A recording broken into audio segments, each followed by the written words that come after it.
Туровете са дивите, изчезнали вече предци на домашните крави. Като по размери, те са били сходни с европейските бизони, достигащи до около тон тегло и малко над 2 метра височина.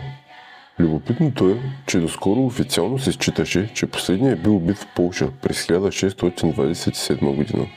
Но открити през 2020 година в самия център на София, при разкопки на древната Сердика, под Ларгото пред Света неделя и на улица Екзарх Йосиф 35 кости, датират към края на 17 и началото на 18 век, правейки го по-късен.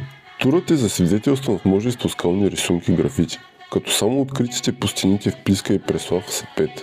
Интересен факт е, че дивия бик в древните и средновековни български гори е бил второто най-често срещано тревопасно животно и преследван дивеч, след благородния елен. А още по-интересното е, че са намерени и много рисунки, изобразяващи Тур и извън средновековните градове, върху открити скали и в пещери, невъзможни за датировка, което може да постави под въпрос точното време на изчезването на вида.